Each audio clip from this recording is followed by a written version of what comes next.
Let me read Google's definition of hope. It says a feeling of expectation and desire for a certain thing to happen, a feeling of trust, and then wanting something to happen or to be the case. I will give you my favorite definition. Definition of hope comes from philosopher James K.A. Smith. And he describes it as imagining otherwise. The artist Eric Fischel said in an interview back in the 90s that really stuck with me, but he talked about the traditional roles of the artist are to portray paradise, the fall, heaven, and hell.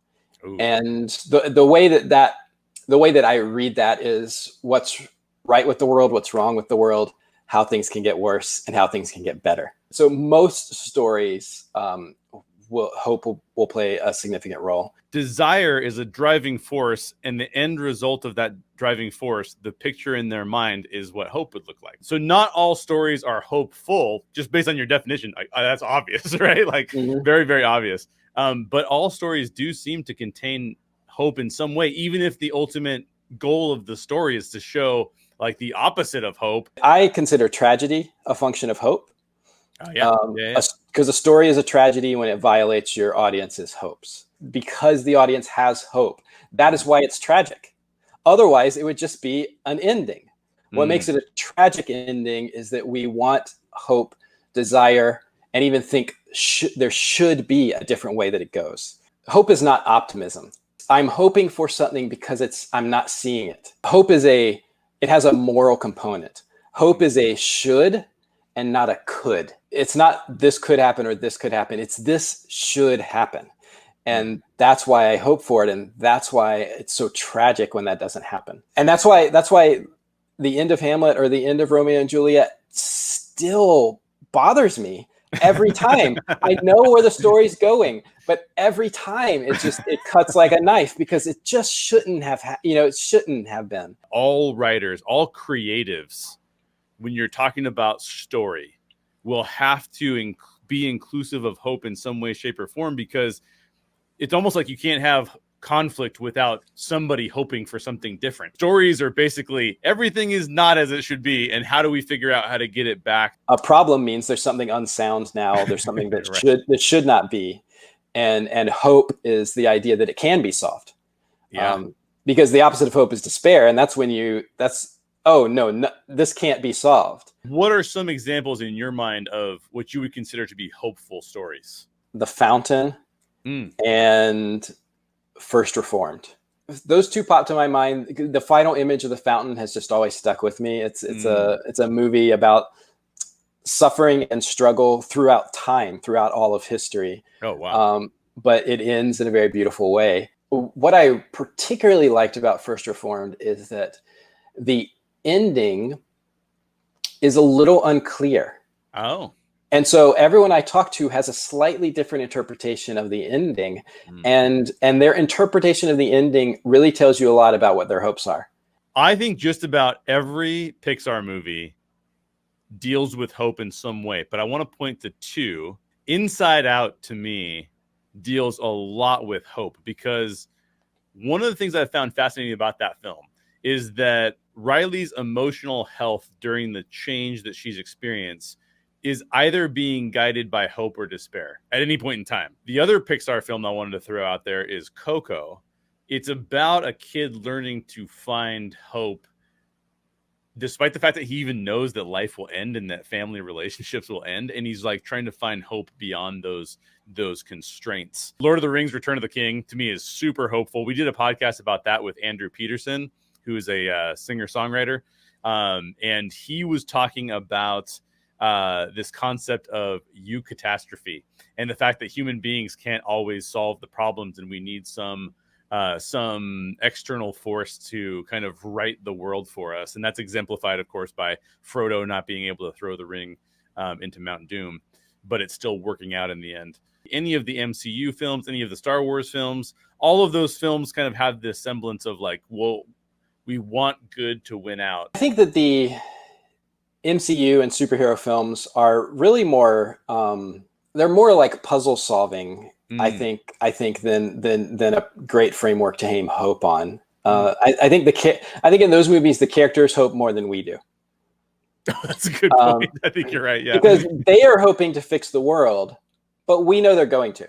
Lord of the Rings, I think, is a great example. And that word eucatastrophe was created by Tolkien talking in his essay on fairy stories, where he talked about his approach to writing fantasy. It was reading on fairy stories. Tolkien doesn't say this, but it was on reading it that I reached my conclusion that tragedy is a side effect of hope.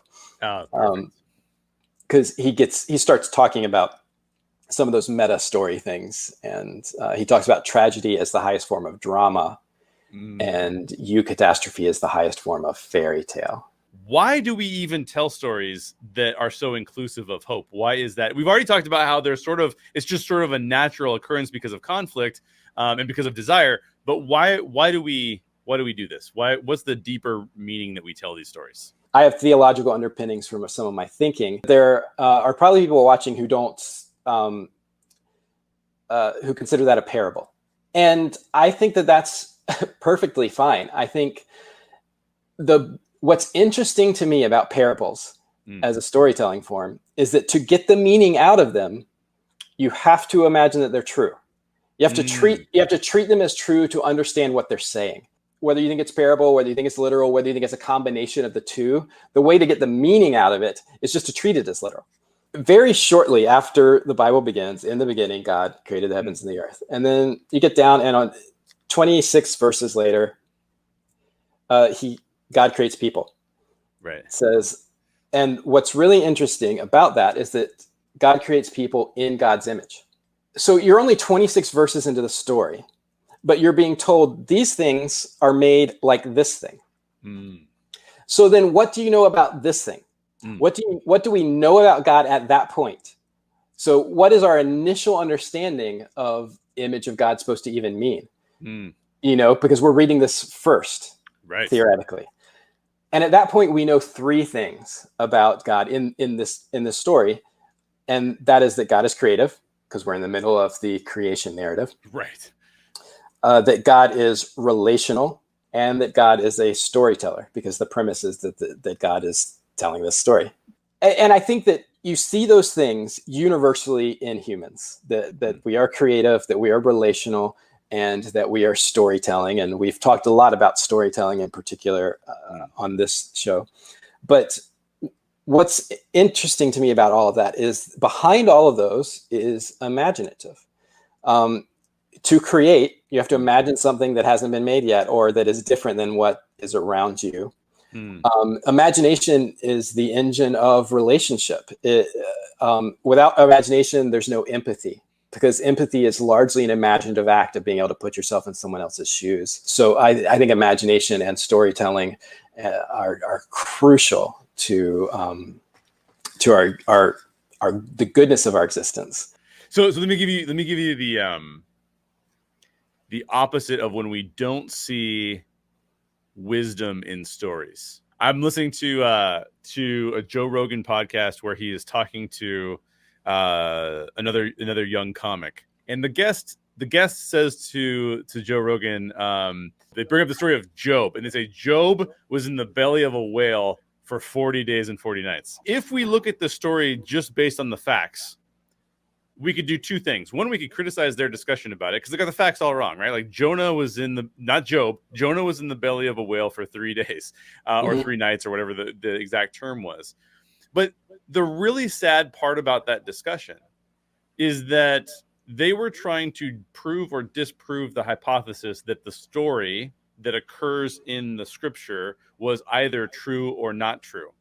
The problem with that is that both of those stories, whether you take Job or Jonah, are entirely instructive and super meaningful, regardless of the details about how they unfold. Now, the details matter, but what I mean is, if you take the story of Jonah is about the judgment that we have that people should not be allowed to be forgiven, and the grace of God to say, no, Jonah, you need to go tell those people that are offensive to you that I will forgive them if they repent. And Jonah saying, I don't want to do it, right? Like there's so much meaning and purpose in that story that is so instructive to us as to how we might live life. But if we just dissect it based on whether or not the facts actually occurred, then we miss the actual truth of the story, which I think is really fascinating. So I'm glad you bring up that example, because I see that happen a lot. And I'm like, the story is included there for a reason. The point in us saying that is, where are we going to find things that guide us toward deeper semblances of hope, right? We've already talked about movies that will do that for us. We talked about books that will do that for us. There is also something to be said for the deep meaning of whether you think that they literally happened or not, but the stories that are told in books of wisdom. And you and I both agree that that's one of the great ones. But there are so many others. You brought up the goods. I mean, you can go through and take something like the Bible and just go through and see all of the stories of wisdom that occur. And if you're willing to use your imagination and ask the question, what is this story prompting me to think about and engage with and feel and take with me, you will find amazing amounts of, I think you'll find mostly hope, honestly. You'll either find one of two things. You'll find either hope or you'll find despair. And even the despair will be pointing you to a problem that you need to deal with so that you have more hope. And I think that that's just amazing. Hope does something for us. And why do we engage with stories that where we want to engage and have hope as an audience? One, hope gives us a vision, because without hope, we can't even really see a vision. If we have a misplaced sense of vision, we might have a bad vision. It's like despair, but it can give us a vision. It can provide us a way out. It can provide incentive for us to do something. It breeds positivity. Mm-hmm. It encourages action, and then also it can unite us. And I think of all of those things, if you tie a nice little bow around them, hope provides purpose. Hope can ultimately provide purpose, and that's why it's so fun to invest in stories that encourage us to think and to hope.